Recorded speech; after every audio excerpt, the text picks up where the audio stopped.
Шағаласы қалқыған, айдыны шалқыған Зайсан көлінің сазанын қуырып жіберейін дедім.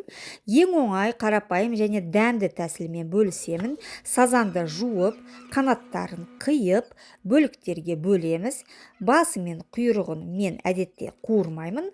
Одан керемет сорпа кейін жасаймын. Тұздаймыз, қалауыңызша қара бұрышпен аздап бұрыштасаңыз болады.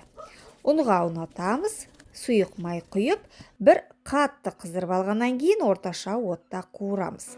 Бір жағын 5-7 минут, екінші жағында сонша уақыт қуырамыз. Мен қақпақ астында кішкене бұқтырып қуырдым, алайда қақпақсыз да қуыруға болады. Ініме балық пен гарнирге картоп пюресін ұсындым. Пайдалы балықты жеп тұруды ұмытпаңыздар, өйткені құрамында темір, йод, магний, фосфор және омега 3 май қышқылдары бар. Астарыңыз дәмді.